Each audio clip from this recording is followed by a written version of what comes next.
Bismillahirrahmanirrahim. Assalamualaikum warahmatullahi wabarakatuh. Waalaikumsalam warahmatullahi wabarakatuh. Yang terhormat Kepala SMB Negeri 3 Cepu, yang kami hormati Bapak Ibu Guru. Marilah tak henti-hentinya kita selalu memanjatkan puji syukur kehadirat Allah Subhanahu wa Ta'ala, karena berkat limpahan rahmat-Nya kita pada pagi hari ini dapat berkumpul di ruang komputer dan keadaan sehat walafiat dalam acara diseminasi budaya positif dalam aksi nyata modul 1.4 calon guru penggerak angkatan 5 Kabupaten Blora. Mudah-mudahan acara pada pagi hari ini berjalan dengan lancar dan memberikan manfaat bagi kita semua. Amin ya rabbal alamin. Bapak Ibu yang kami hormati, perkenankanlah akan kami bacakan susunan acara pada pagi hari ini sebagai berikut. Acara yang pertama pembukaan, acara yang kedua sambutan Kepala SMP Negeri 3 Cepu, acara yang ketiga penyampaian materi dilanjutkan dengan tanya jawab, dan yang terakhir adalah penutup. Mari acara pada pagi hari ini kita buka dengan bacaan basmalah bersama-sama. Bismillahirrahmanirrahim. Terima kasih.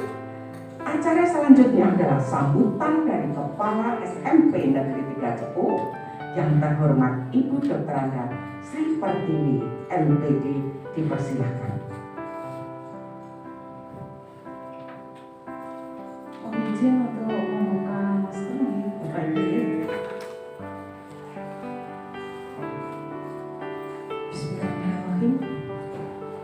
Assalamualaikum warahmatullahi wabarakatuh. Waalaikumsalam. Salam sejahtera bagi kita semua. Bapak, Ibu, guru yang berbahagia, marilah kita bersyukur kehadiran Allah Subhanahu wa Ta'ala, sehingga pelaksanaan diseminasi untuk modul 1.4 ini bisa terlaksana dengan baik dan lancar. Semoga hal ini memberikan manfaat bagi kita semuanya. Amin ya rabbal alamin. Salawat serta salam semoga senantiasa tercurahkan ke Nabi Muhammad SAW. Semoga kita dan keluarga mendapatkan syafaat di hari yaumul akhir. Bapak Ibu guru yang dirahmati Allah Subhanahu wa Ta'ala, terima kasih atas kehadirannya di ruangan ini, dan kehormatan juga mahasiswa dari UNY yang sekalian ini sedang melaksanakan PK juga ikut berada di ruangan ini. Terima kasih sekali Bapak Ibu. Pelaksanaan untuk diseminasi ini sangat penting sekali ya Bapak Ibu ya, bahwa budaya positif itu perlu kita laksanakan di sekolah ini. Yang mana budaya positif ini banyak sekali item-itemnya, yang mana nanti akan dipaparkan oleh Ibu Lian Mesiani SPD selaku calon guru penggerak angkatan 5, yang mana di modul 1 ada 3, ada 4, yaitu modul 1.1, 1.2, 1.3, dan yang diseminasikan sekarang ini adalah 1.4. Modulnya untuk 1.4 ini banyak sekali Bapak Ibu. Jika kita membaca tidak bisa habis dalam 1 minggu karena banyak sekali. Namun dengan CGP kita Bulian Mesiani ini sangat cakap sekali, bisa menyelesaikan semua modul ini, dan hasil dari materi-materi yang didapat dari fasilitator maupun instruktur melalui daring Bapak Ibu dengan webinar dan dengan belajar secara mandiri. Setelah itu hasilnya akan dipaparkan untuk Bapak Ibu semuanya untuk berbagi supaya kita semua akan mendapatkan apa yang dinamakan budaya positif. Walaupun kita tidak lepas dengan budaya-budaya positif yang sudah kita praktekkan, namun tidak ada salahnya apabila budaya positif itu akan kita tambah lagi, sehingga sekolah ini SMP Negeri 3 Cepu menjadi sekolah dengan kurikulum IKM berbagi akan menjadi tolok ukur dari SMP Kecamatan Cepu maupun Kabupaten Blora. Kita selangkah lebih maju dari sekolah-sekolah yang lain. Semoga Bapak Ibu yang lain akan mengikuti jejak dari Bulian Mesiani. Karena program ini ditawarkan oleh Bapak Menteri kita Nadiem Makarim, yang mana ini bagus sekali dengan kurikulum merdekanya, sehingga sekolah ini akan menjadi sumber belajar dari sekolah-sekolah yang lain. Begitu, semangat untuk kuliah, semoga tetap lanjut dan menjadi guru penggerak yang akan diikuti teman-teman yang lain. Begitu, terima kasih Bapak Ibu. Silakan Bu yang untuk dilanjutkan. Kita akan mengikuti sampai akhir ya Bapak Ibu ya. Terima kasih atas partisipasi dan kerjasamanya. Wabillahi taufiq wal hidayah. Assalamualaikum warahmatullahi wabarakatuh.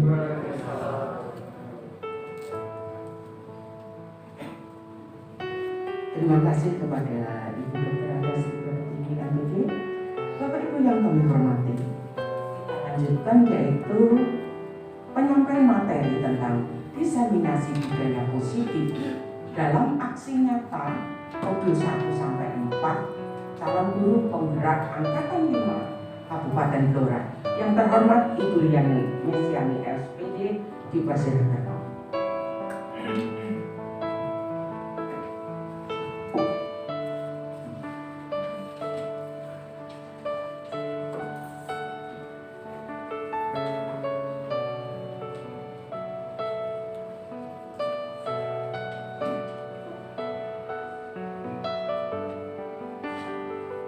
Selamat pagi Bapak Ibu semuanya. Gimana semuanya sehat? Oke. Di sini saya ingin berbagi, ingin belajar bersama dengan Bapak Ibu tentang materi dari modul 1.4 yang saya dapatkan selama saya mengikuti pendidikan calon guru penggerak. Di sini saya akan memaparkan tentang budaya positif. Budaya positif yang nantinya diharapkan bisa kita terapkan bersama di sekolah kita ini. Walaupun seperti apa yang sudah Ibu Kepala Sekolah sampaikan tadi, bahwa kita sudah melakukan banyak sekali budaya positif di sekolah kita. Mungkin modul ini bisa membantu memperkuat keyakinan kita agar kita bisa menerapkan budaya positif itu di sekolah kita. Oke ya, saya beri pengantar dulu. Menurut Ki Hajar Dewantara, sebagai seorang guru, kita itu adalah diibaratkan sebagai seorang petani. Petani yang membantu untuk tumbuhnya tanaman itu secara subur. Nah, petani pastinya akan meyakinkan bahwa tanah yang dipakai untuk tumbuhnya tanaman itu benar-benar cocok dan tepat, sehingga menjadi tumbuh dengan subur tanamannya, seperti itu. Nah, seperti kita sebagai seorang guru, sekolah ini, sekolah tempat kita bekerja, tempat kita berbagi ilmu dengan para murid kita, merupakan tempat bercocok tanam, di mana kita sebagai seorang guru mempunyai tanggung jawab untuk mengembangkan sekolah ini menjadi lingkungan yang menyenangkan, lingkungan yang bisa menciptakan kedamaian, lingkungan yang mungkin menantang para siswa kita untuk menjadi pribadi yang lebih baik, untuk menjadi pribadi yang bisa mengeluarkan apa yang menjadi bakat, minat, dan potensi mereka, seperti itu. Nah, sehingga apa yang kita sudah karakter-karakter yang mereka miliki itu nanti akan menjadi suatu pembiasaan yang bisa menciptakan lingkungan yang positif sehingga menjadi sebuah budaya pembiasaan yang positif juga, seperti itu.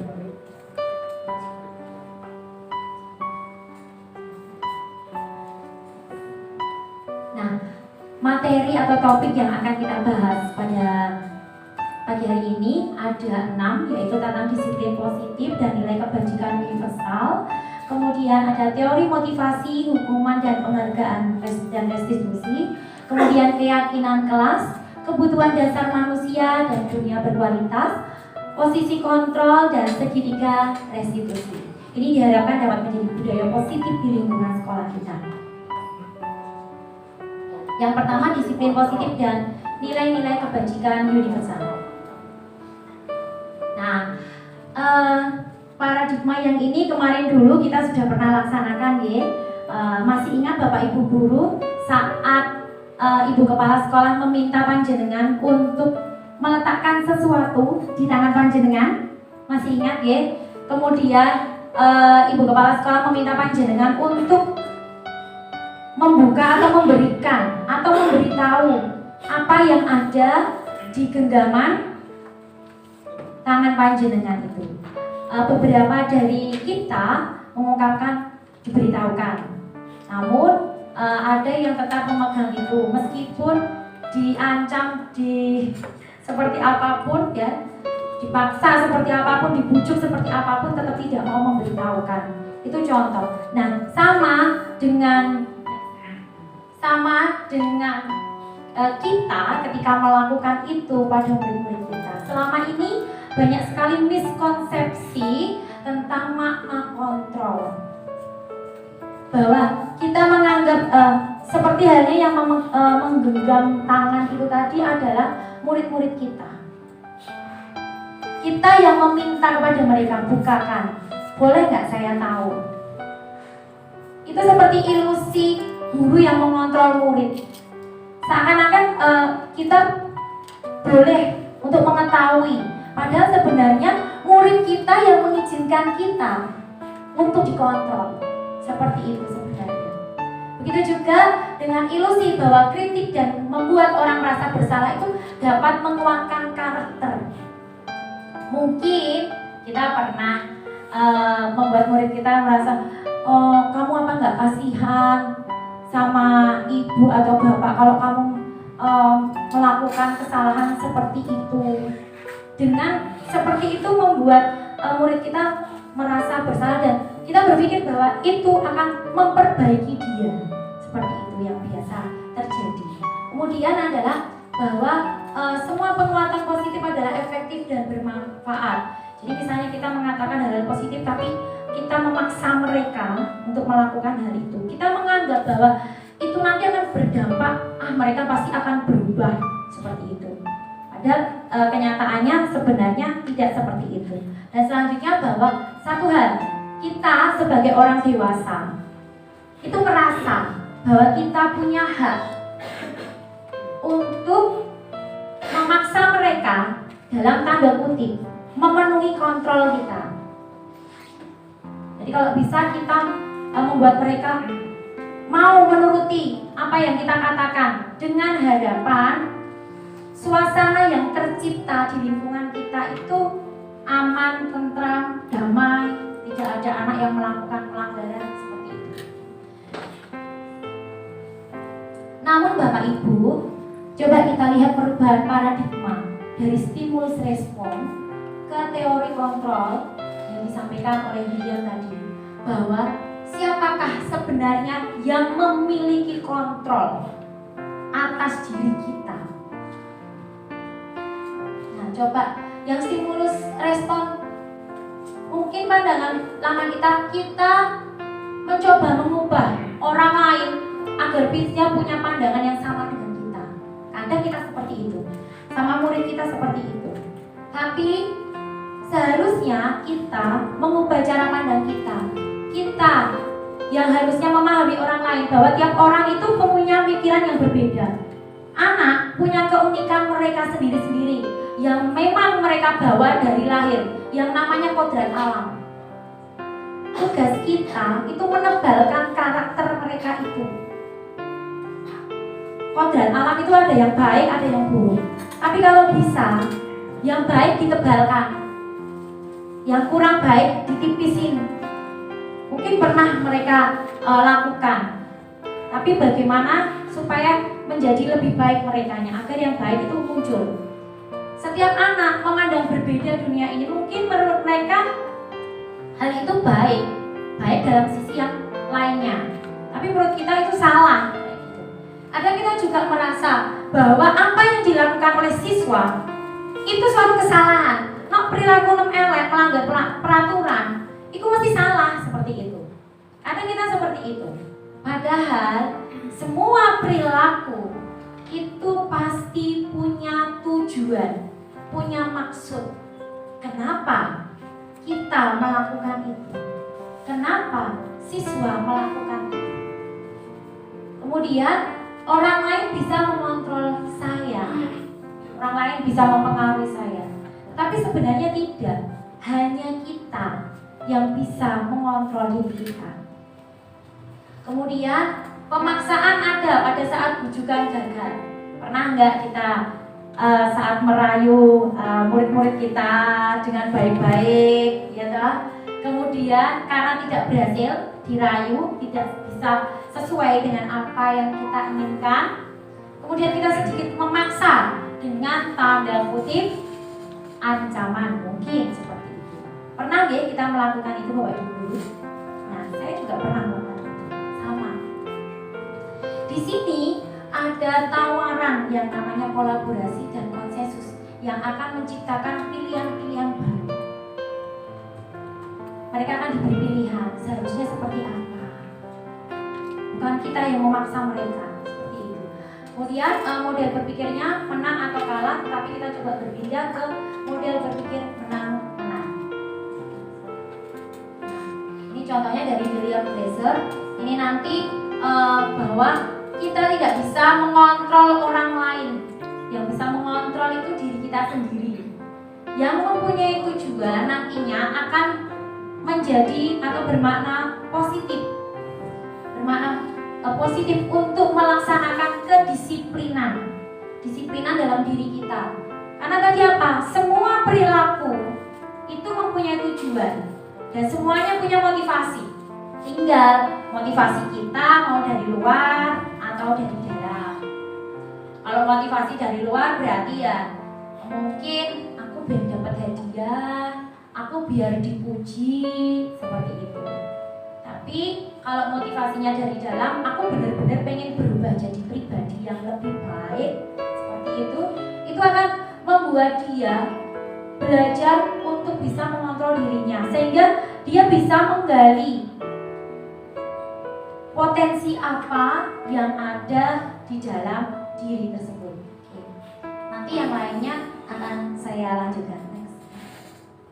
Nah, apa makna dari disiplin? Disiplin berasal dari bahasa Latin disiplina yang artinya belajar. Sebenarnya disiplin diri itu akan membuat orang menggali potensinya. Misalnya saya ingin lebih baik masuk ke kelas sesuai dengan waktu yang tepat, tidak lagi terlambat. Bahkan mungkin sebelum jam 7 saya sudah ada di kelas ambil jalan begitu ya, karena jam 7 sudah dimulai. Nah, itu akan menggali potensi saya. Mungkin saya bisa menjadi lebih baik, mungkin saya bisa mengembangkan hal lain, mempersiapkan hal lain di dalam pembelajaran, jadi tidak kemerungsung. Mungkin saya datang langsung, anak-anak selamat pagi, silakan berdoa. Hari ini siapa yang tidak masuk? Mungkin tidak hanya sekedar seperti itu, tapi kita akan menemukan hal-hal lain yang bisa menggali kemampuan diri kita. Dan tidak hanya kemampuan diri kita, mungkin kalau kita datangnya sebelum anak-anak masuk, mungkin 5 menit lah masuk sampai kelas, kita akan tahu apa yang dilakukan oleh murid-murid kita. Dari situ kita tahu, oh anak ini sukanya A, sukanya B, berarti mungkin potensi dia di situ. Nah, itu bisa membantu untuk mengembangkan seperti itu. Dan kita bisa memberikan contoh buat murid-murid kita. Next. Tetapi kecenderungan kita saat ini itu kadang kita itu disiplin tuh membuat sesuatu yang nggak nyaman, kayak sesuatu yang dipaksakan gitu. Bukan karena keikhlasan hati untuk melakukan hal itu, tapi kayak dipaksakan karena ada peraturan-peraturan yang harus kita lakukan seperti itu yang membatasi. Nah, selanjutnya adalah nilai-nilai kebajikan universal. Dari sifat-sifat positif tadi, sifat-sifat positif yang dimiliki oleh murid tadi akan menghasilkan nilai-nilai kebajikan yang menjadi tujuan dari apa yang ingin dicapai oleh setiap individu. Kalau sekarang kita sedang menggaung-gaungkan profil pelajar Pancasila, yaitu beriman bertakwa kepada Tuhan Yang Maha Esa dan berakhlak mulia, di mana di situ banyak sekali item-itemnya. Mungkin menghormati orang lain, tidak hanya menghormati ketika orang lain beribadah, tapi juga misalnya tidak mengupload status sosial media yang menghina agama lain. Itu juga termasuk dalam bagaimana kita membentuk anak-anak kita menjadi siswa yang berakhlak mulia, mandiri. Siswa bisa mengambil keputusan sendiri, dia harus bagaimana mengerjakan tugasnya. Kadang kita meminta anak dalam satu masa ya, misalnya tugas bahasa Inggris misalnya, buat video, nanti diupload di Instagram. Padahal tidak semua anak memiliki kemampuan untuk membuat video. Mungkin dia punya minat tidak di video, mungkin dia punya minat membuatnya dengan pakai poster, dengan pakai gambar, dengan pakai tulisan seperti itu. Mereka bisa menentukan sendiri apa nanti yang dipakai untuk menyelesaikan tugasnya. Mereka dapat menyelesaikan persoalan yang mereka hadapi secara mandiri. Mereka dapat mengerjakan tugas mereka secara mandiri, itu juga bisa termasuk seperti itu. Kemudian bernalar kritis, berkebinekaan global, bergotong royong dan kreatif.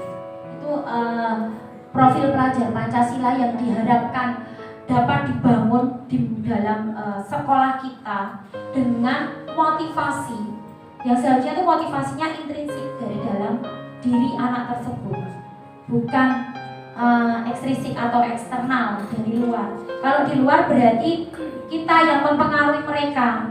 Mungkin kita mempengaruhinya dengan iming-iming. Iming-iming itu berarti nopo Bapak Ibu? Hadiah. Kita kasih hadiah.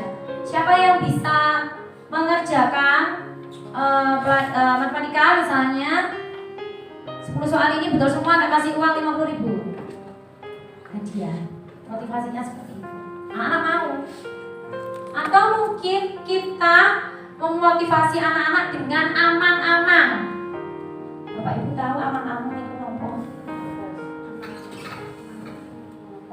Amang-amang sekedar ancaman, seperti ancaman, ancamannya. Nah, kamu kalau nggak ngerjain tugas, marahin tak hukum loh. Seperti itu. Nilainya 45. Ya. Nilainya 45 atau nilai kosong dirapot. Nah, seperti itu.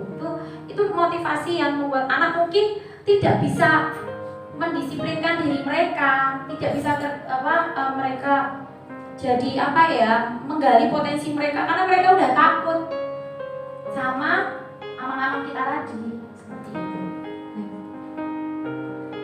Yang selanjutnya ini tadi yang sudah saya sampaikan, yaitu tentang motivasi dari masing-masing orang itu seperti apa. Karena tujuan dari motivasi orang tuh pengen dapat hadiah, ya toh, atau biar tetap nyaman, biar kita tetap nyaman, damai, tidak ada persoalan. Ya udahlah, aku turutin aja peraturannya daripada aku nanti bermasalah sama Miss Lian. Atau mungkin wah iya, nanti kalau aku melakukan hal baik, mesti yang makasih aku hadiah seperti itu. Atau dari dalam diri murid kita, oh aku pengen jadi pribadi yang lebih baik. Oh aku pengen besok aku mau seperti ini, maka aku harus melakukan ini. Seperti itu. Nah, menurut Ki Hajar Dewantara, merdeka itu artinya tidak hanya terlepas dari perintah, akan tetapi juga cakap buat memerintah dirinya sendiri. Memerintah dirinya sendiri untuk melakukan hal-hal yang baik, hal-hal yang positif, menebalkan kodrat alam yang dibawa masing-masing anak tadi yang memang unik dan berbeda. 32 murid dalam satu kelas, mesti karakternya beda-beda. Ya kan Bapak Ibu? Nah, harus itu karena memang tercipta berbeda. Maka kita pun juga harus memperlakukan mereka dengan adil. Adilnya bukan berarti sama, tetapi sesuai dengan kebutuhan mereka. Tapi bukan berarti terus 32 murid diberikan perlakuannya satu-satu seperti itu, diperlakukan berbeda satu-satu, tidak seperti itu. Kita bisa melakukan asesmen diagnostik dulu, seperti yang kemarin dilakukan oleh Kuiper School di awal kelas 7 untuk menentukan apakah murid kita itu kinestetik, mungkin dia suka jalan-jalan, suka olahraga. Kalau pelajarannya bullying semangat, tapi kalau pelajaran nanti menghitung, berliterasi, mungkin masih malas-malasan seperti itu. Nah itu kan beda. Mungkin ada murid yang kalau kita kasih gambar, wah dia paham, cepat, senang belajarnya. Tapi mungkin ada juga murid kita yang kita beri penjelasan lebih suka seperti itu, karena berdasarkan seperti itu tadi. Jadi mereka bisa cakap untuk menyelesaikan memerintah diri mereka. Aku harus bagaimana? Aku tahu itu salah. Aku harus bagaimana seperti itu. Nah, apa itu hukuman? Hukuman itu bersifat tidak terencana atau tiba-tiba. Murid tidak tahu apa yang akan dilakukan. Contoh, murid nggak pakai hasjub. Kamu kenapa ke sini? Nggak pakai hasjub? Pusat, betul. Rasanya aku. Tapi nggak tahu loh Pak. Contohnya itu, pusat itu kan memberikan hukuman ya Bapak ya, Bapak Ibu. Anak-anak nggak tahu, itu sekarang kita yang kasih ke mereka. Mereka nggak ditanyai dulu kamu hukuman apa ya, bukan seperti itu. Kita langsung memberikan itu sama anak-anak kita gitu. Pusat kamu atau bersihkan kamar mandi. Kalau dulu yang sering saya lakukan karena tidak membawa alat kebersihan dari Jumat itu, dulu kita sering melaksanakan Jumat bersih ya Bapak Ibu. Semua anak harus membawa alat karena mereka takut, motivasinya eksternal ya. Mereka takut sama misian yang di depan pagar, terus dia teriak-teriak, ayo cepat masuk gitu. Akhirnya mereka meminjam sapu dari para tukang parkir. Karena kalau tidak dibawa sapunya atau alat kebersihannya, mereka mungkin harus membersihkan kamar mandi, mereka harus membersihkan musola seperti itu. Nah itu jadi itu tidak ada kesepakatan. Kemudian kalau konsekuensi kita juga biasanya melaksanakan konsekuensi. Contoh misalnya yang lagi tren sekarang itu, siswa tidak diperkenankan membawa handphone ke sekolah. Jika ketahuan membawa, maka konsekuensinya dipinjam Pak Aang, disimpan Pak Aang beberapa saat, menunggu panggilan orang tua, mungkin nanti dikembalikan dengan catatan tidak diulangi lagi. Atau mungkin disimpan sampai 1 semester, 1 tahun pelajaran atau sampai lulus. Itu sebuah konsekuensi dari kesepakatan yang telah dibuat oleh sekolah. Tentu sekolah itu yang buat ya kita Bapak Ibu guru ya, kesepakatan itu dari peraturan-peraturan itu. Ya kalau dilanggar itu akan menimbulkan suatu konsekuensi. Nah, ini Bapak Ibu, perbedaan dari hukuman dan konsekuensi. Perbedaannya seperti ini. Jadi hukuman itu sesuatu yang menyakitkan dan harus terjadi. Menyakitkan, ya, menimbulkan efek. Mereka akan sakit hati sebenarnya kalau kita perlakukan seperti itu.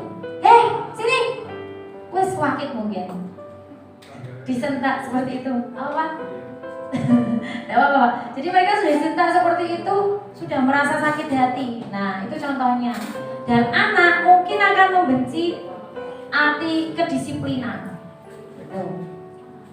Itu jadi bedanya antara hukuman sama konsekuensi. Anak belajar untuk menyembunyikan kesalahan. Kamu kenapa kok terlambat? Karena sering terlambat, alasannya sama. Bangunnya kesiangan terus. Karena alasan sebenarnya mungkin gak hanya bangun kesiangan. Mungkin anak itu perutnya sakit. Mungkin dia harus bareng sama adiknya belum siap. Akhirnya terlambat karena sudah sering menerima seperti itu. Jadi akhirnya anak menyembunyikan kesalahannya. Terus anak juga merasa dipermalukan, bersalah. Tapi kalau di konsekuensi, anak-anak akan dibuat tidak nyaman dan diasingkan. Maksudnya dia akan diasingkan untuk sementara waktu. Jadi merasakan dikucilkan.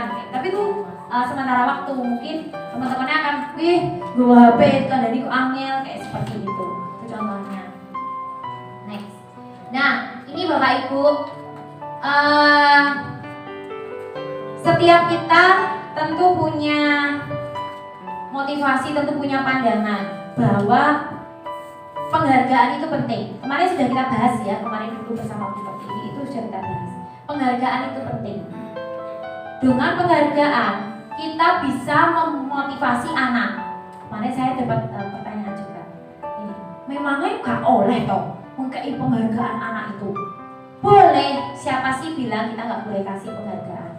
Tetapi kita lihat situasinya. Jangan terlalu sering menjanjikan. Karena apa? Itu akan jadi motivasi yang tidak baik. Karena sebenarnya itu punya pengaruh jangka pendek dan jangka panjang. Anak motivasinya nanti akan jangka pendek, oh iya aku bentuk duit 5.000, aku kudu belajar. Nah, belajar tapi apakah dia belajar dengan sungguh-sungguh? Apakah dia benar-benar memahami materi? Seperti itu. Jangka panjangnya, dia akan tergantung terus. Dia akan melakukan hal baik kalau diberikan hadiah seperti itu. Atau penghargaan kadang tidak bernilai efektif, kemudian bisa merusak hubungan. Nah ini bisa merusak hubungan. Contoh, saya selalu memuji Bu Alger misalnya. Rajin, datang tepat waktu. Suaranya kalau mengajar audible. Ada orang lain yang mendengar, mesti berpikiran begini. Adel aja yang dipuji. Adel terus aja. Ketok-ketok sih bagus kok Bu Adel kayak gitu. Atau mungkin kita melakukan di kelas seperti itu. Satu anak kita puji, kita jadikan dia sebagai contoh. Kalian lihat ini si A, contoh, ini contohlah dia. Itu sebenarnya menyakiti yang lain loh. Merasa dibandingkan. Yo aku pengen orang kayak gitu berarti aku gak diperhatikan, gak disayang sama guruku. Seperti itu. Itu bisa merusak hubungan antar anak. Terjadi iri hati. Itu bisa Bapak Ibu. Kemudian bisa mengurangi ketepatan, menurunkan kualitas, bahkan sampai mematikan kreativitas karena pikirannya pengen dapat hadiah, yang penting bisa mengerjakan tanpa ingin mengembangkan yang lainnya. Dan penghargaan itu juga bisa menghukum yang lain. Seperti tadi, anggapannya ada anak yang berpola pikir seperti ini. Nah aku nggak baik, nah aku nggak juara, berarti aku anak yang nggak bagus. Berarti aku anak yang tidak bisa diterima. Seperti itu. Berarti aku masih di bawahnya itu selalu. Padahal setiap anak, tadi kita tahu bahwa setiap anak itu kodrat alamnya beda. Anak yang pintar matematika belum tentu dia pintar bahasa Inggris. Atau sebaliknya, yang kebanyakan terjadi adalah anak yang pintar bahasa Inggris. Bahasa Inggrisnya mungkin 8, 7, 9. Kadang matematikanya cuma 5, cuma 6, seperti itu. karena memang kemampuannya berbeda seperti itu. Dan itu akan mengurangi juga motivasi intrinsik yang ada di dalam diri anak tadi. Dia udah niat, contohnya mungkin pernah ya kita pas anak-anak kita masih kecil, dia bisa memasangkan gambar. Misalnya kita pengen mengajari cara membaca atau huruf dengan memasangkan, di situ sudah ada huruf A-nya, tinggal mencarikan huruf A-nya yang mana dipasangkan. Apa yang kita lakukan kalau anak-anak kita bisa mengerjakan itu, Bapak Ibu? Apa yang kita lakukan? Memuji. Wah, pinter, kita udah bisa ya masangin, seperti itu. Ya, memberi pujian ya, pastinya seperti itu. Padahal ada satu sisi, ketika anak itu belajar bahwa dia bisa mengerjakan hal itu sudah sebuah penghargaan. Karena penghargaan yang sebenarnya adalah ketika kita bisa belajar dan berhasil. Itu sudah suatu penghargaan. Nah, ini Bapak Ibu yang akan ditawarkan. Yang akan ditawarkan selain apa tadi? Hukuman, penghargaan, ini yang akan ditawarkan. Namanya restitusi. Restitusi itu adalah suatu proses yang dimana bisa menciptakan kondisi murid untuk memperbaiki kesalahan mereka, sehingga ketika mereka kembali ke kelompok mereka, mereka memiliki karakter yang kuat, tidak merasa terus dikucilkan seperti itu, tidak. Karena ini juga suatu proses kolaborasi. Ini penawaran, bukan paksaan. Kita akan menanyai mereka kenapa mereka melakukan hal itu dengan bahasa yang berbeda. Enggak terus siapa yang salah? Biasanya kita gitu ya. Kok bisa gitu, kenapa? Siapa yang menyebabkan ini? Biasanya kan langsung seperti itu ya. Nah, itu ada nanti bagaimana restitusi itu dilaksanakan. Jadi itu hubungan antara bagaimana kita membantu murid kita untuk menyelesaikan masalah mereka. Jadi mereka ngerti, nanti setelah kita pakai segitiga restitusi itu nanti mereka ngerti bahwa mereka itu salah, mereka harus bagaimana. Tapi bukan kita yang terus memaksa mereka seperti itu, tidak. Nah, ini ciri-cirinya restitusi. Restitusi itu bukan untuk menebus kesalahan, tapi belajar dari kesalahan. Gak penting sih salah siapa. Karena setiap manusia, setiap dari kita pernah melakukan kesalahan. Tapi adalah bagaimana bisa menyelesaikan atau memperbaiki kesalahan itu. Restitusi juga bisa memperbaiki hubungan. Restitusi bukanlah tawaran, adalah tawaran, bukan paksaan. Restitusi ini bisa membantu murid kita untuk melihat ke dalam dirinya. Jadi lebih nanti mengevaluasi diri, bukan terus menyalahkan orang lain. Introspeksi dirinya sendiri dulu. Seperti itu. Terus restitusi mencari kebutuhan dasar yang mendasari tindakan. Butuhnya dia apa? Nanti setelah ini akan saya berikan. Terus kemudian restitusi diri adalah cara yang paling baik karena tadi untuk mengevaluasi dirinya. Kemudian restitusi itu fokus pada karakter, bukan tindakannya. Jadi membentuk karakternya. Kemudian restitusi itu makin menguatkan karakter anaknya. Jadi setelah kembali ke kelompoknya, ke masyarakat, dia mengerti harus bagaimana memperbaiki dirinya. Kemudian restitusi fokus pada solusi dan mengembalikan murid yang berbuat salah pada kelompoknya. Next. Nah, ini Bapak Ibu, perbedaan dari hukuman, konsekuensi, dan restitusi. Kalau kita menghukum anak, peraturannya kalau nggak bawa sapu berarti harus membersihkan kamar mandi. Itu kalau kita memberi hukuman seperti itu. Tapi kalau konsekuensinya, peraturannya apa?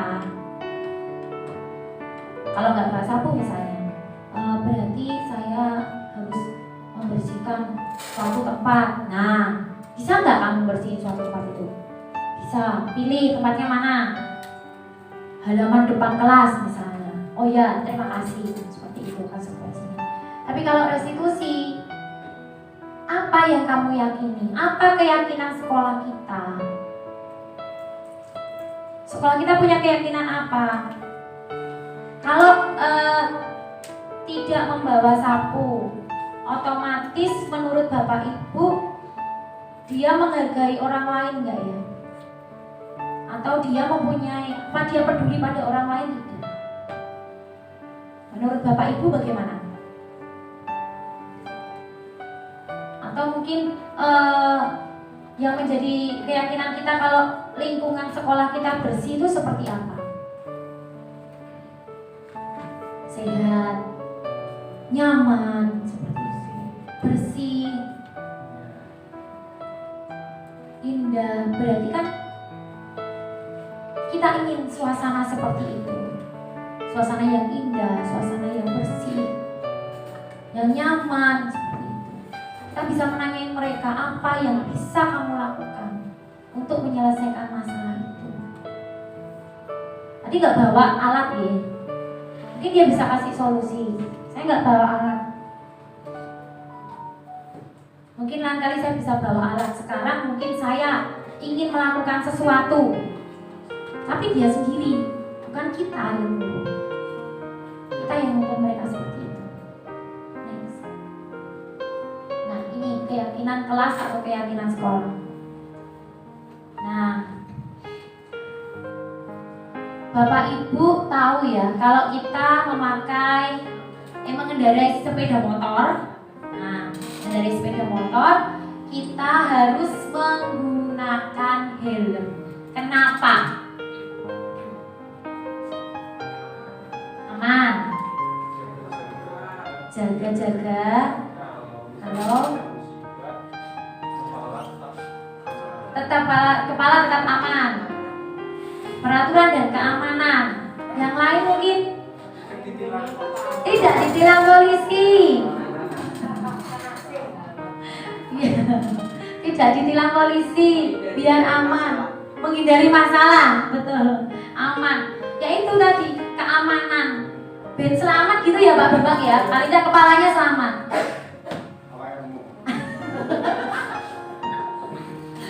Ya, seperti itu.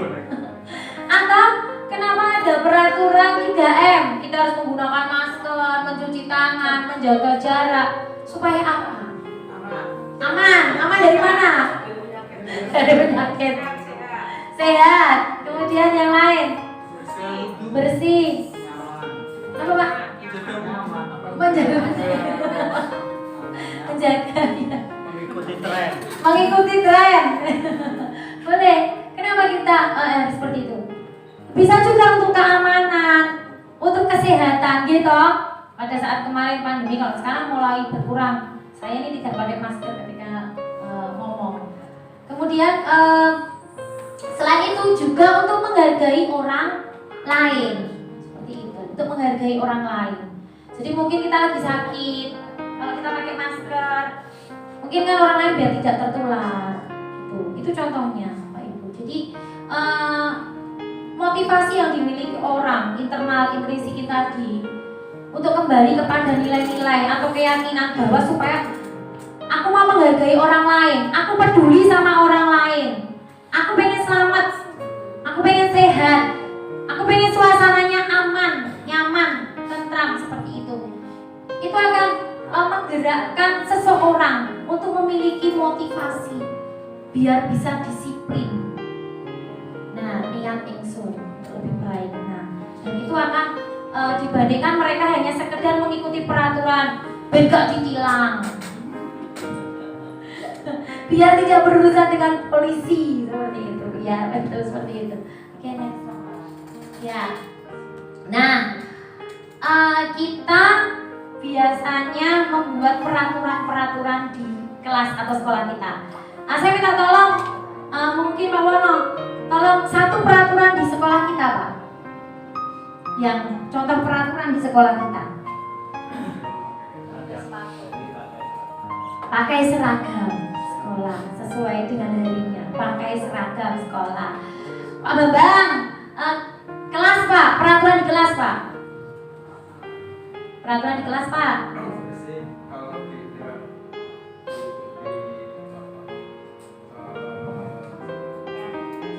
Piket, maka akan dihukum atau didenda begitu ya Pak ya. Kalau tidak piket maka akan seperti itu.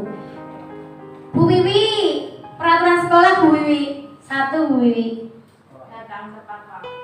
Datang tepat waktu. Oke. Bu Warti, peraturan kelas Bu.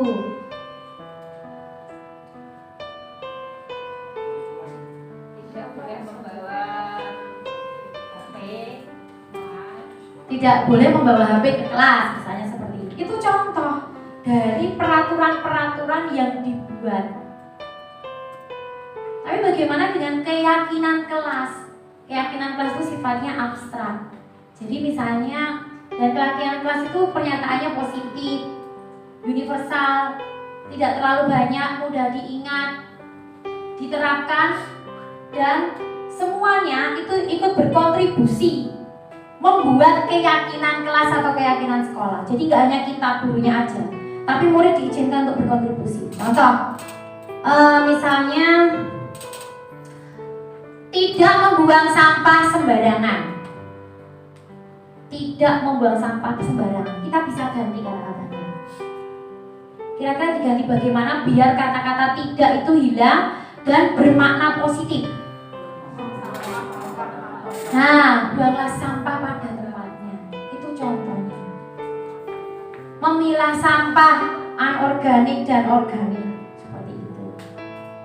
Atau mungkin contoh lain Pak Kris, yang bisa jadi keyakinan kelas. Peraturan di kelas, peraturan di sekolah yang bisa jadi keyakinan. Jadi kata-katanya enggak, tidak, jangan. Menjaga kebersihan kelas. Menjaga kebersihan kelas. Menghargai satu dengan yang lainnya. Murid dan guru saling menghargai. Murid dan guru saling menyayangi. Murid dan guru saling menghargai, contohnya guru ya tidak berkata yang kasar pada anak, murid juga begitu, tidak berkata kasar pada guru, seperti itu. Itu contohnya keyakinannya. Coba kita akan praktekkan itu nanti di kelas-kelas kita. Saya sudah coba di kelas, cuma belum saya tempelkan di dinding, seperti itu. Jadi saya membuat kesepakatan dengan kelas saya yang merupakan keyakinan kelas masing-masing. Mari kita bersama-sama buat di kelas kita keyakinan apa yang kita bisa sepakati dengan anak-anak itu, dengan murid-murid kita. Kita ajak mereka untuk berkontribusi, memberikan. Karena namanya keyakinan itu antara dua pihak. Tidak hanya kita aja. Nanti kita tidak menghargai mereka, sama saja seperti itu. Karena kita ingin melibatkan mereka agar nanti ketika melakukan itu penuh dengan rasa ikhlas, sukacita, tidak kepeksa, motivasinya ada. Dengan harapan itu tadi bisa jadi disiplin positif buat mereka. Nah, peraturan kelas akan menjadi suatu keyakinan kelas yang disepakati, kemudian akan menumbuhkan lingkungan yang positif. Atau kata-katanya harus positif ya. Kemudian dan menimbulkan budaya positif yang menjadi kebiasaan, pembiasaan di kelas maupun di sekolah kita. Nah, ini contohnya. Peraturannya selalu kembalikan buku ke temannya. Biasanya kita temukan di mana? Perpus bisa, di pojok baca juga bisa, gitu. Nah, berarti keyakinan di kelas itu murid dan guru bertanggung jawab. Tanggung jawab termasuk tanggung jawab piket, seperti tadi Pak Bambang ya. Nah, contohnya Pak Bambang tadi kan kalau tidak piket maka bertanggung jawab. Dilarang mengganggu orang lain, berarti keyakinan kita harus menghormati orang lain, seperti itu dan lain sebagainya. Nah, ini kebutuhan dasar manusia dan dunia berkualitas. Ini tadi saya bilang untuk restitusi. Kebutuhan dasar manusia ada 5. Yang pertama survival, bertahan hidup. Kemudian belonging, rasa disayangi dan diterima. Selanjutnya adalah power, penguasaan, ingin menunjukkan dirinya siapa. Kemudian fun, untuk kesenangan, piknik. Nah, ada yang rindu piknik? Enggak di PHW ini, sebentar lagi. Ini gak ilusi loh ya. Semua pengen piknik, oke. Freedom, kebebasan. Ingin bebas melakukan sesuatu. Bebas rekreasi, bebas belajar. Oke. Bapak Ibu, saya ada anak di kelas saya yang dia itu selalu minta jajan sama temennya. Minta jajan sama temennya. Ada di kelas Bapak Ibu yang seperti itu? Menemui nggak? Buning menemui nggak? Ada. Jadi dia selalu minta jajan sama temennya. Menurut Bapak Ibu, kebutuhan dasar mana yang pengen dia penuhi? Mana? Power. Weak power. Survival, Bang. Yang lain tadi survival. Belonging bisa mungkin. Memiliki. Memiliki betul, ambil makanya segitu. Oke, yang lain. Kebebasan? Kebebasan seperti apa, Pak? Kan ini anaknya yang ngambil makanan tadi, Pak. Bebas meminta ya, bebas memilih. Dari sisi yang meminta, ini dari sisi yang meminta. Bukan yang memberi. Kebiasaan, kesukaan. Ya. Mungkin bisa survival. Karena apa, Bapak Ibu? Gak usah keluar betul. Lapar. Aku lapar, Pak. Gak mau aku. Ya Bu Min lapar ya Bu Min ya. Oke. Biasa minta. Biasa minta. Lapar. Dia bertahan hidup. Karena mungkin sangunya terbatas. Gak cukup kalau untuk istirahat 2 kali. Cukupnya cuma 1. Gak sempat sarapan. Cuma dikasih 1.000 atau 2.000. Kemudian tadi Bu Wiwi bilangnya power. Gimana Bu Wiwi powernya Bu Wiwi? Dia merasa punya power untuk memasak temannya, minta kalau untuk survival masuk tiap hari. Nah, bisa seperti itu. Boleh, bisa. Benar Bu Wiwi itu. Kan bisa toh. Nah, aku iso njaluk kancaku. Preman ya. Rene sing wani karo aku. Kepuasan itu. Kemudian tadi Pak Kris ngendikan kalau belonging. Apa Pak Kris? Uangnya teman ya sama juga uang saya. Teman uang kita ya. Teman uang kita ya. Milihmu milikku, tapi milikku sendiri. Itu perempuan. Mungkin bisa seperti ini Pak Kris. Kalau belonging ya. Kalau dia minta, itu kan rasa pengen diterima dan kasih sayang ya belonging itu. Kalau dia itu nanti minta terus sama temennya, kira-kira temennya kan akan melakukan apa Bapak Ibu?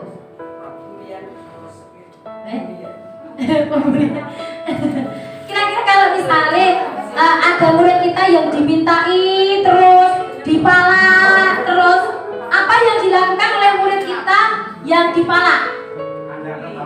Nah, ada bapaknya, benar. Ada nolong. Akan laporan kepada guru atau orang tua. Nah, dengan laporan itu anak tersebut merasa diperhatikan. Maka biar bapak ibunya memperhatikan. Punya maka melakukan seperti itu. Jadi biar dia merasa diterima. Mungkin juga kesenangan juga bisa mungkin bisa mungkin gini kesenangannya. Dia disangoni tapi menunya itu aja. Mungkin pengen yang lain. Tidak seperti request sama ibunya ya Bu ya. Mungkin bisa seperti itu. Jadi tergantung dari jawaban karena ya itu tadi kembali Bapak Ibu bahwa setiap tindakan perilaku itu mesti punya tujuan. Apa yang diinginkan, kebutuhan dasar apa. Kita tentu juga seperti itu, punya kebutuhan dasar 5 itu, entah apa yang kita lakukan biar mendapatkan pengakuan yang mana atau melakukan tindakan yang mana. Sedangkan dunia berkualitas adalah tempat khusus dalam pikiran kita yang menyimpan gambaran representasi dari semua yang kita inginkan. Tapi misalnya saya hal penting dalam pikiran saya itu hanya mungkin keluarga. Bagaimana saya fokus sama keluarga saya, bagaimana saya membesarkan anak saya, mungkin seperti itu. Mungkin anak juga punya cara pandang berbeda tentang dunianya. Dunia terbalik kata Pak Wono. Mungkin baginya matematika itu menyenangkan. Saya ingat dulu itu kalau di kelasnya Bu Lili selalu menyanyikan, bagaimana Bu?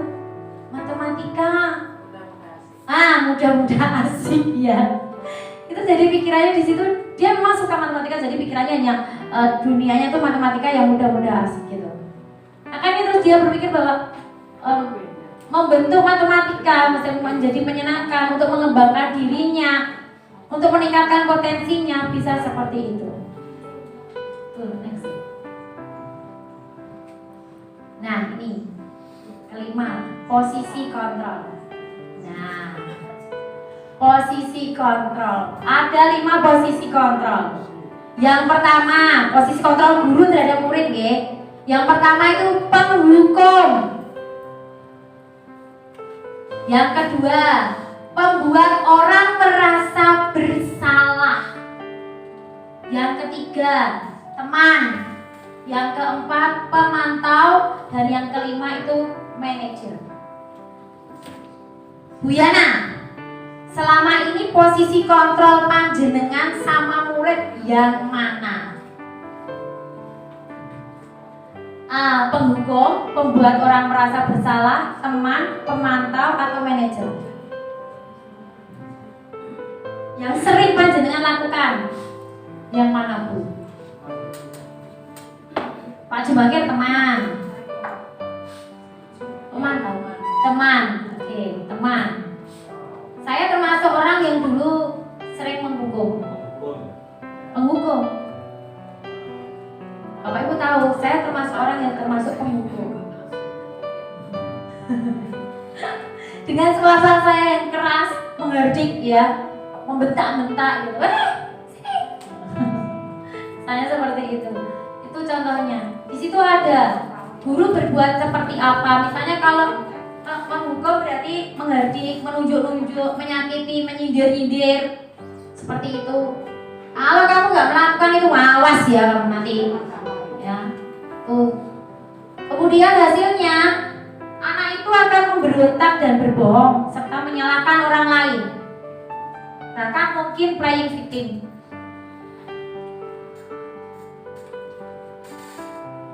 Nanti muridnya akan berkata, alah biar aja wong pancen penggaweane gurunya itu tiap hari itu marah-marah, dikit-dikit marah, dikit-dikit purek. Nanti murid akan responnya seperti itu dalam pikirannya. Kemudian membuat orang merasa bersalah. Misalnya gurunya berceramah, terus bilang Bapak kecewa atas apa yang kamu lakukan. Bapak sedih kalau kamu seperti itu misalnya. Itu bisa bikin anak berkata bahwa ada anak yang merasa terus bersalah atas apa yang dilakukannya. Waduh, aku sudah membuat kecewa Bapak Ibu guruku seperti itu. Atau mungkin sebagai teman, sebagai teman itu ternyata memang tidak efektif. Setelah saya sendiri merasakan dan mengilas balik. Jadi temannya itu kadang di satu sisi tuh murid akan begini. Kalau kita tidak melakukan tidak bisa membantu dia akan berpikir bahwa tak pikir temanku ternyata Bapak Ibu guru gak seperti itu. Pikir temanku gitu. Gak mungkin, dan dia akan tergantung sama kita. Termasuk pengambilan keputusan. Dia akan tergantung sama kita. Gak bisa mengambil keputusan sendiri karena kita dianggap sebagai temannya. Kemudian pemantau ini biasanya guru-guru yang suka misalnya kalau di TK itu memberi reward yang berapa banyak poin-poin, atau kalau di SMP kalau kita dulu itu punya buku poin ya. Nah itu bisa. Berapa banyak poin yang kamu dapatkan? Nah sudah keluar dari sekolah ini. Sudah keluar dari sekolah ini, gitu. Nah, yang diharapkan dari kita sebagai guru adalah sebagai manajer. Sebagai manajer, di mana kita bisa membantu murid kita untuk memperbaiki keadaan, memahamkan dia biar dia bisa positif thinking, bisa berlaku disiplin seperti itu. Tapi motivasinya dari dalam dirinya sendiri. Apa yang bisa kita kerjakan? Apa yang bisa kamu kerjakan untuk memperbaiki kesalahan itu? Apa yang kamu yakini? Seperti itu. Itu yang diharapkan Bapak Ibu. Nah, contohnya ini. Ada pernyataan, saya kecewa sekali sama kamu. Yang mengatakan adalah guru yang membuat orang bersalah. Tanpa kita sadari kita juga seperti itu sih. Saya termasuk. Nah, itu contoh-contohnya. Kalau pemantau misalnya, apakah kamu mendapatkan stiker bintang hari ini? Biasanya di TK gitu, nggih. Nah, kalau stikernya banyak nempel di papan di tembok itu kan ada nama anaknya. Biasanya dilihat, oh, berarti anak ini kalau stikernya cuma 5 berarti harusnya 8. Dia melanggar peraturan. Nah, seperti itu. Itu contoh-contohnya. Tapi kalau seorang manajer adalah misalnya bagaimana bisa menyelesaikan masalah ini. Itu contohnya. Nah, ini Bapak Ibu yang terakhir dari posisi kontrol tadi sebagai manajer. Diharapkan kita dapat membantu siswa kita untuk menyelesaikan masalah mereka dengan menggunakan segitiga restitusi. Nah, segitiga restitusi itu terdiri dari 3 langkah. Yang pertama yaitu menstabilkan identitas. Menstabilkan identitas. Kemudian yaitu memvalidasi kebutuhan. Dan yang terakhir adalah menanyakan keyakinan. Saya pernah sempat berpikir negatif ketika teman kita guru BK Bu Putri itu cerita sama saya begini. Saya tahu nak bahwa dia salah satu contoh percakapannya. Saya tahu nak bahwa itu bukan kesalahan kamu. Setiap orang pernah melakukan kesalahan. Itu di awalnya kan dibilang begitu. Saya sempat berpikir begini Bapak Ibu. Ini karepe piye toh? Kok bilangnya malah gitu? Kenapa nggak malah ditunjukin dia itu memang salah? Tetapi kenapa kok malah bilang bahwa setiap orang pernah melakukan kesalahan? Ternyata Bapak Ibu, itu adalah cara yang tepat, yang terbaik untuk bisa menstabilkan identitas anak kita itu tadi yang melakukan kesalahan biar tidak semakin, ya itu tadi merasa down, ya merasa terpuruk seperti Bu Neng bilang tadi. Benar. Jadi kita bisa mengatakan dulu, setiap orang pernah melakukan kesalahan.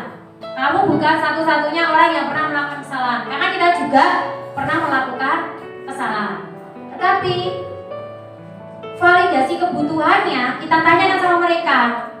Kamu tentunya punya alasan mengapa melakukan hal itu. Tidak usah berpikir, tidak usah bertanya siapa yang salah, siapa yang betul. Tapi bagaimana?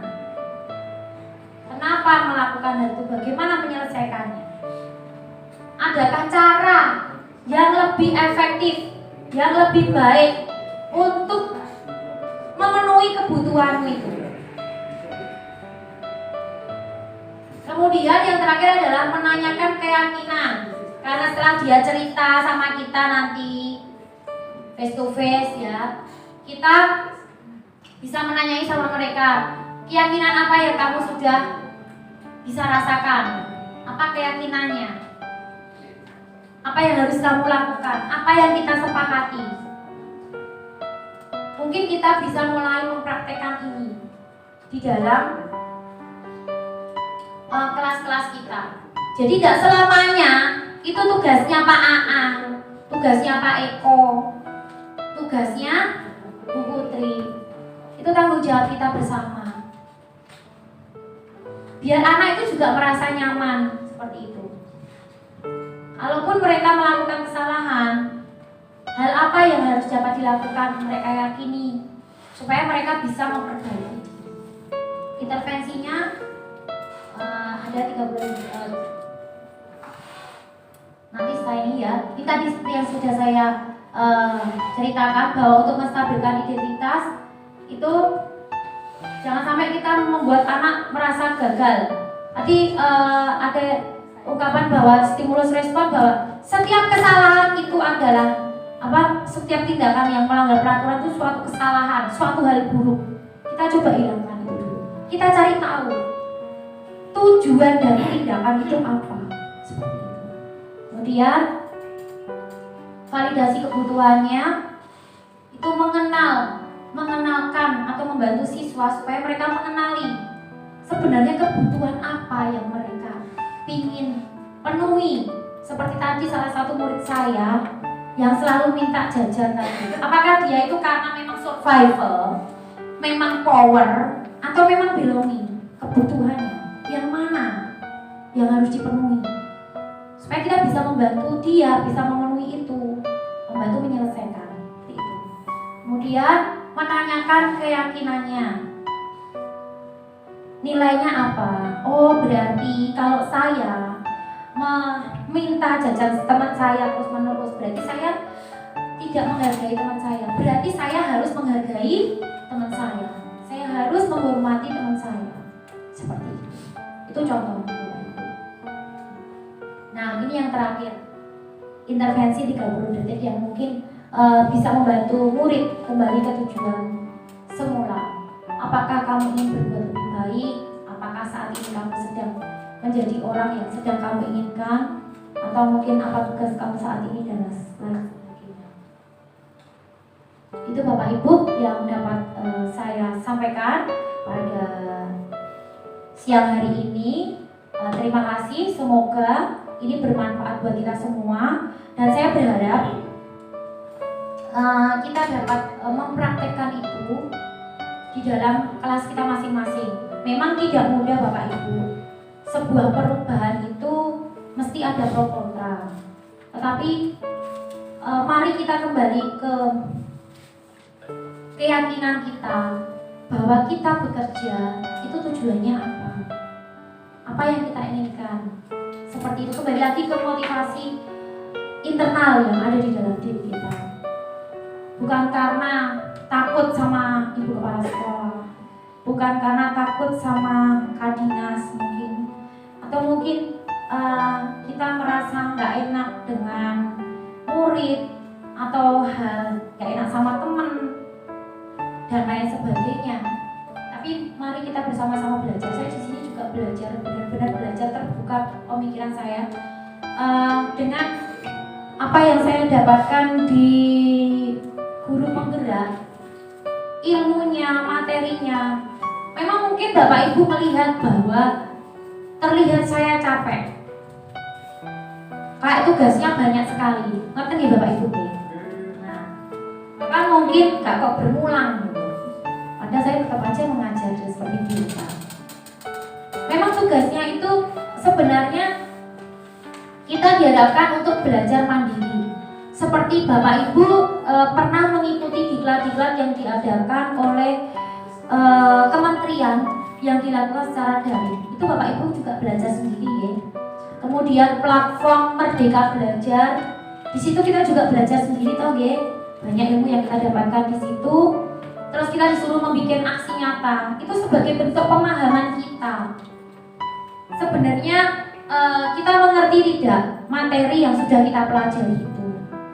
Bisa tidak kita menerapkan materi itu ke dalam kehidupan kita sehari-hari sebagai pendidik, sebagai seorang guru.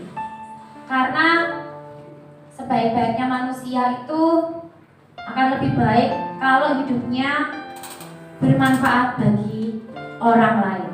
Terima kasih. Demikian yang bisa saya sampaikan.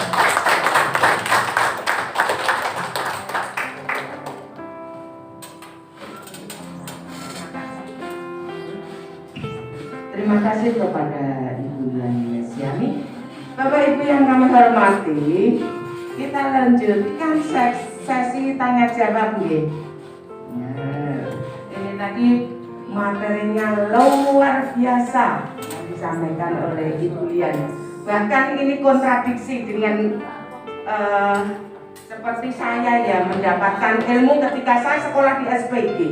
Didaktik metodiknya berbalik, jadi kalau bahasa Indonesia itu antonim, sehingga bayangan saya ini yang penuh di sini nih masih apa ya, karena harus mengubah mindset tentunya ini, mengubah mindset kita ya. Untung saya tinggal 2 bulan sudah pensiun.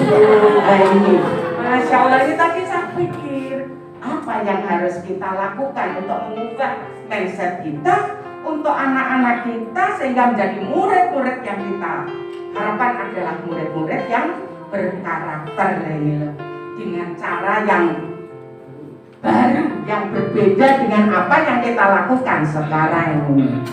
Ya, monggo Bapak Ibu. Ya, kalau Bapak Ibu ada yang bertanya nih, saya beri kesempatan 2 pertanyaan dulu. Monggo. Mungkin Pak Bambang. Oh, geleng-geleng toh Pak. Oh, iya. Mas Dida, monggo, ini pertanyaan yang pertama. Assalamualaikum warahmatullahi wabarakatuh.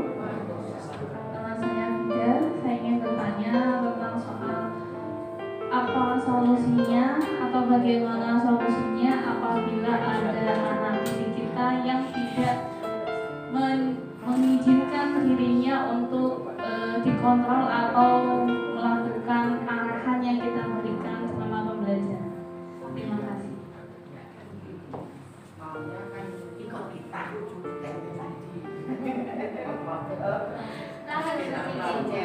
Oke, langsung ya.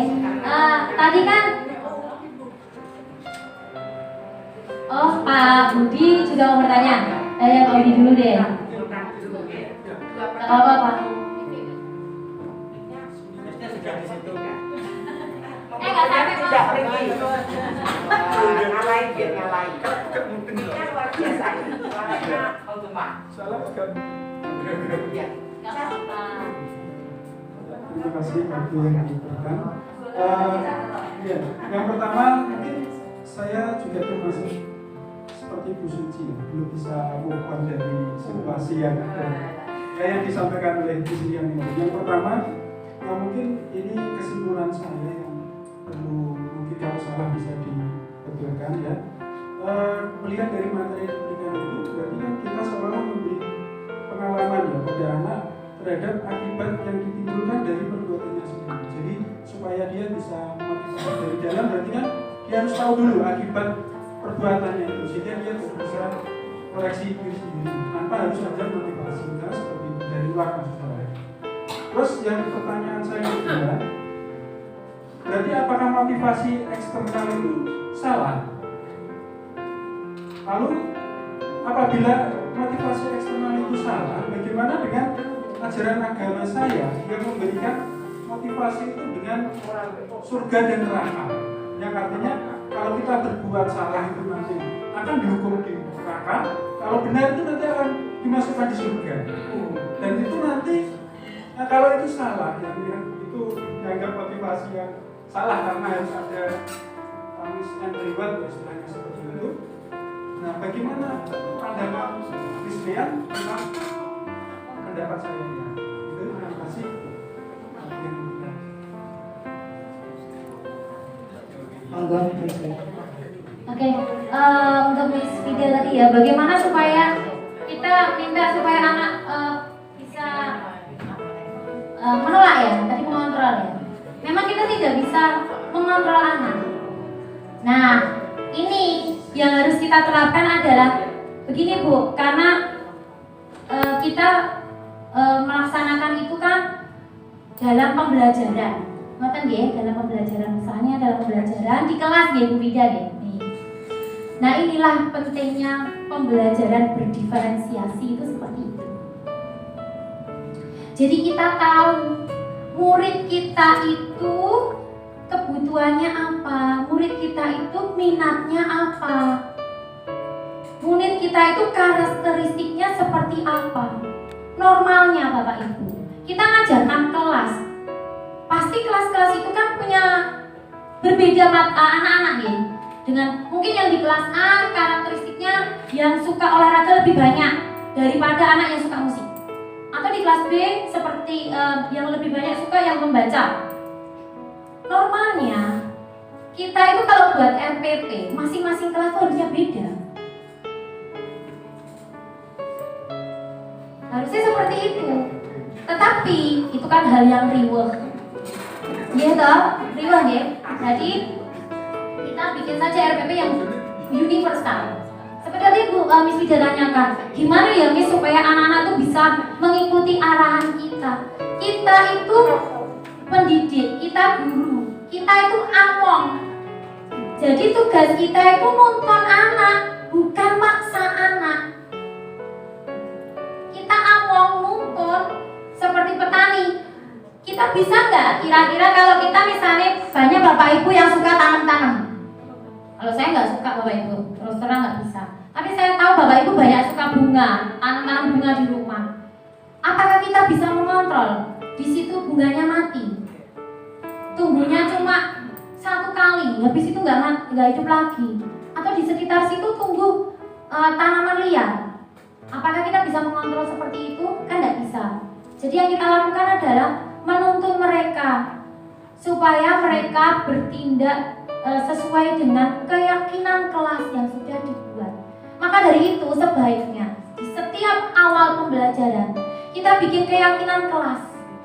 Kita bikin kesepakatan dengan anak-anak. Kelas bahasa Inggris yang mau kita buat itu kayak seperti apa? Nanti kesepakatan itu bisa dikaji ulang. Keyakinan itu dikaji ulang. Bisa sudah tidak sesuai kita kaji seperti itu. Seperti pendidikan itu kan harus berubah terus, dinamis, sesuai dengan kodrat zaman. Nah itu Bapak Ibu, jadi kita yang harus juga mengikuti seperti itu. Jadi kita harus menuntun mereka. Memang penuh, nggak mudah Miss Vida. Saya juga mengalami seperti itu. Tapi dengan kita tahu minat mereka, karakteristik mereka, kita bisa mengumpulkan mereka, kita bisa tahu.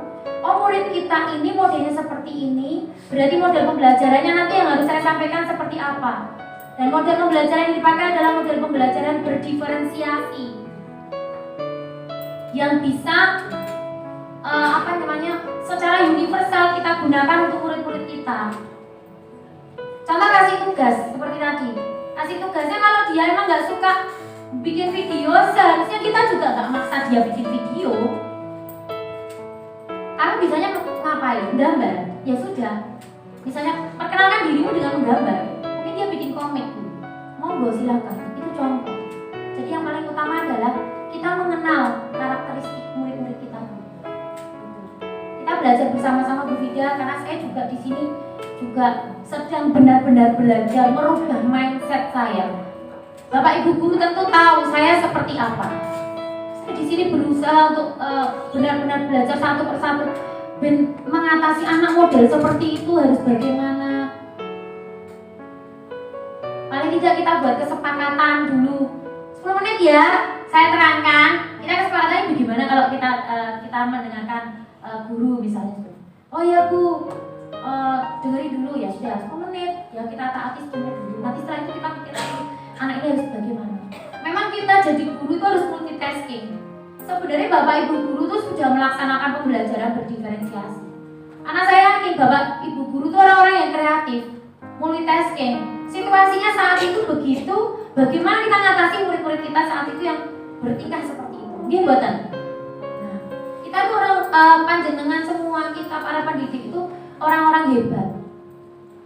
Kalau tadi Bu Suci ngendikan saya juga harus mengubah mindset saya karena apa yang didapatkan Bu Suci dulu ketika jadi sekolah di SPG berbeda dengan sekarang. Menciptakan lingkungan yang well-being kata Bu Sus. Karena memang kita harus merubah paradigma kita Bapak Ibu dulu. Anak sekarang berbeda dengan anak dulu. Sesuai dengan kodrat zamannya. IT dulu dibanting diem saja. Sekarang kita dibanting dikit, lepus. Ada sudah pakai indoor upacara tetap aja ada yang pingsan. Contohnya seperti itu. Video itu gitu. Kita Bu Miss Kida ya, bagaimana bisa diterima? Kita belajar bersama ya Miss ya. Pak Budi tadi yang pertama apa Pak? Saya kok lupa Pak. Enggak kayak ibadah itu apakah berarti motivasi eksternal itu? Bukan yang itu tadi pernyataan yang awal. Memberi pengalaman pada anak. Iya, betul. Memberi pengalaman apa? Berarti itu kan memberi. Betul sekali. Kita nuntun Pak. Balik lagi kita nuntun anak-anak. Kamu melakukan apa? Berarti sebenarnya kamu bisa lebih ngeri dari itu ya. Bisa melakukan lebih lagi ya dari itu. Seperti itu mungkin. Tapi kamu nggak melakukan. Itu kenapa? Itu bisa. Jadi kita nuntun mereka pelan-pelan. Mungkin ini butuh waktu Bapak Ibu. Waktu kita mungkin terbatas ya. Hanya untuk seperti melakukan restitusi terhadap anak-anak kita. Jadi benar Pak, itu memberikan pengalaman belajar yang luar biasa buat anak-anak. Nah, untuk yang kedua Pak Nggih, apakah motivasi dari luar eksternal itu nggak boleh? Boleh saja Pak. Boleh, tapi kan tidak selalu diberikan itu. Jangan sampai hal itu menjadi perusak hubungan, menjadi motivasi yang tidak benar. Jadi kita menuntun anak-anak kita supaya benar-benar punya motivasi dari dalam diri mereka masing-masing. Berat Bapak Ibu, nggak gampang. Contoh, ngaji, persekutuan doa. Kita menyelenggarakan itu nggih. Tapi ada anak yang tidak hadir, telat. Kita lihat dulu alasan anak itu apa. Kenapa datangnya telat? Bangunnya kesiangan, ibunya nggak bangunin, anaknya sengaja. Padahal itu salah satu motivasi eksternal yang kita ciptakan dari sekolah, gitu, supaya anak-anak kita itu mau belajar ngaji karena kewajiban nih. Seperti itu bagus Bapak Ibu. Tapi mari kita buat keyakinannya seperti apa. Kalau misalnya telat 10 menit, telat 5 menit, kita buat kesepakatan dengan anak-anak. Kita tuliskan. Itu loh keyakinan kelas, saling menghargai. Saling menghormati, peduli. Kamu masuk kelas telat, gurunya lagi nerangkan. Akhirnya kita sama aja gak menghargai orang lain. Karena perhatiannya fokus sama yang baru datang nih. Atau mungkin dia malu, merasa di kelas sewu. Kalau ngaji biasanya itu ada levelnya nggak Pak Arti kayak kemarin ya. Misalnya dia baru bisa ikro apa terus berapa saya nggak paham itu. Dan seperti itu. Mungkin apa dia malu, merasa levelnya rendah. Bisa loh dia itu. Dan coba kita tanyai, kenapa anak itu melakukan itu? Kita cari solusinya Bapak Ibu. Anak masing-masing perilaku itu punya motivasi. Coba kita tanya, oh karena mungkin saya terlambat, Bapak Ibu nggak pernah membangunkan. Kita coba berkomunikasi dengan orang tuanya mungkin. Mungkin dari pihak Pak Nardi, Bu Vida bisa berkomunikasi pada wali kelas. Tambah pekerjaan ya wali kelasnya ya, nggak apa-apa. Kerja ikhlas itu hasilnya baik. Mungkin ada pertanyaan lain? Baiklah, monggo Bu Suci.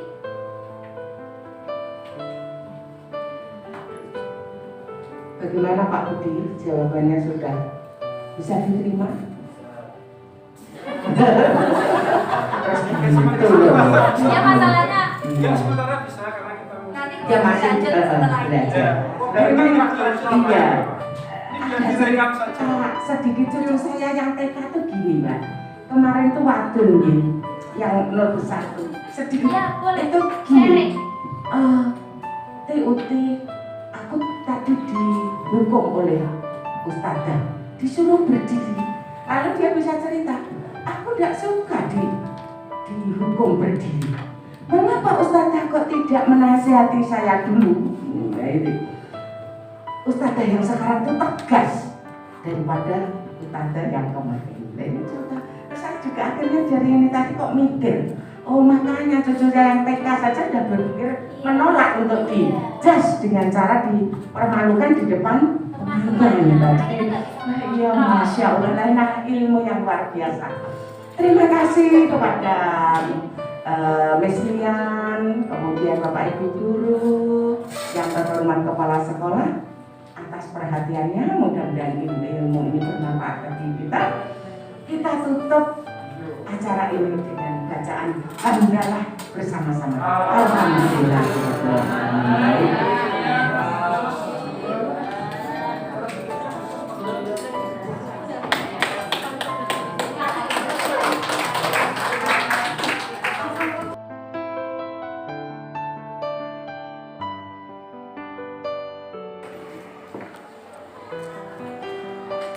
Selamat pagi anak-anak. Hari ini kita akan melakukan suatu kegiatan sebelum kita memulai pelajaran kita di dalam satu semester ini ya. Kita akan membuat sebuah keyakinan atau kesepakatan di dalam kelas 7C ya.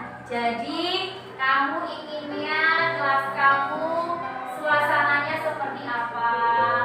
Kamu inginnya hubungan antara kamu dengan temanmu seperti apa? Atau mungkin hubunganmu dengan Bapak Ibu guru yang berbeda-beda ya, karena ada berapa mapel? Berapa ayo? 11 ya, betul, ada 11 mapel. Itu seperti apa? Suasana kelas ini harus seperti apa? Mungkin seperti itu. Agar apa? Kalau kita buat kesepakatan seperti itu, keyakinan agar tercipta suasana belajar yang menyenangkan. Tentunya kamu ingin gitu kan? Masa datang dari rumah ke sekolah terus pengennya marah-marah sama teman, ribut sama teman, iya begitu, ya kan? Pengennya suasananya gimana? Senang, terus bahagia lagi. Yang lain? Gimana sih? Senang, bahagia, membuat damai gitu ya. Jadi nanti kamu sekolah di sini, belajar di sini itu senang. Kalau kamu senang, kira-kira pembelajarannya bisa bermanfaat gak buat kamu? Bisa. Jadi pulang nanti kalian membawa ilmu yang bermanfaat. Oke. Bisa ya sayang ya? Kita bisa mulai kegiatan kita. Oke. Nanti Miss Lian akan membagikan kepada kalian sebuah sticky note ya. Nanti silakan kalian tuliskan kelas impian kalian seperti apa. Kalian memimpikan kelas seperti apa. Suasana yang bagaimana. Nanti kalau kalian sudah selesai menuliskan, silakan kalian tempelkan di papan tulis ini ya. Setelah itu nanti kita akan bahas bersama dari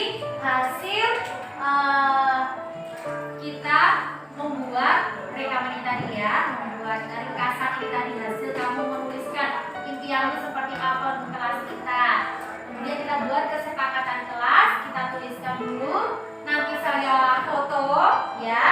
Setelah itu nanti saya akan minta, silakan kalian siapa berkenan membuatnya dalam hiasan yang bagus. Misalnya kemarin saya lihat ada yang bisa pakai Canva. Nah, bisa minta tolong nanti ya. Kita pindahkan kesepakatan kelas kita itu ke Canva. Kemudian kita cetak dan kita tempelkan di dinding kelas. Jadi semua bisa membaca gitu. Bisa ya sayang ya? Oke, kita mulai ya. Oke, kamu silakan pilih mau warna apa. Ini ada 4 warna. Banyak ya.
Dulu ya. Oke, 1. Oke, Faisal sudah menempelkan. Yang lain, ayo monggo.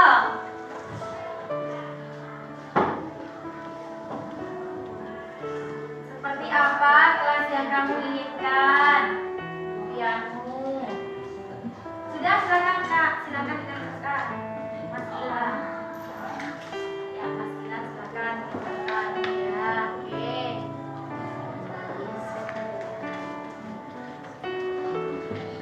Ya. Kenapa?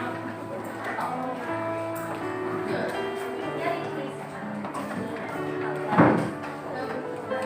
Oke, boleh ditulis. Silakan ditempelkan. Tinggal 4, 5, 6, 7, 8, 9, 10, 11, 12, 13, 14, 15, 16, 17, 18, 19, 20, 21, 22. Ya, berarti semua sudah menuliskan keinginannya, impiannya tentang kelas 7B. Oke, sekarang kita akan baca, kita akan buat kesepakatan kelasnya.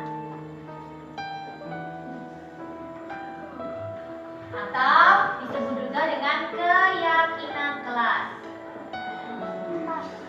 Nah, saya baca dulu.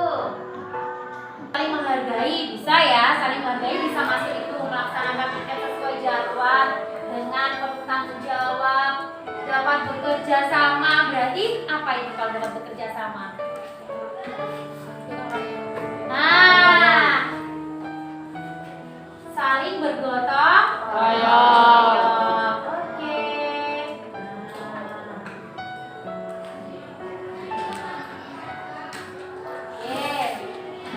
Ada lagi.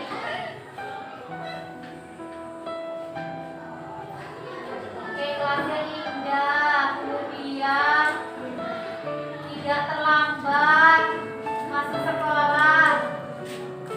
Apalagi berarti kalau tidak terlambat masuk sekolah? Nah, disiplin ya. Oke.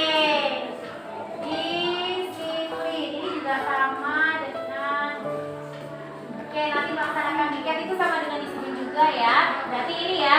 Oke, berarti kita sudah sepakat keyakinan kelas kita yaitu saling menghargai. Kemudian melaksanakan piket, tidak hanya piket ya, mungkin bisa tanggung jawab tugas guru dengan penuh tanggung jawab. Berarti kemudian saling bergotong royong, disiplin ya. Itu ya, berarti ada ini saya ganti. Wing semua. Oke ya, Itu ya, berarti kesepakatannya ini saya ganti bukan, berarti karena Tika termasuk juga mengerjakan tugas guru, berarti kita harus melaksanakan tugas pernah tanggung jawab. Oke, melaksanakan tugas dengan tanggung jawab.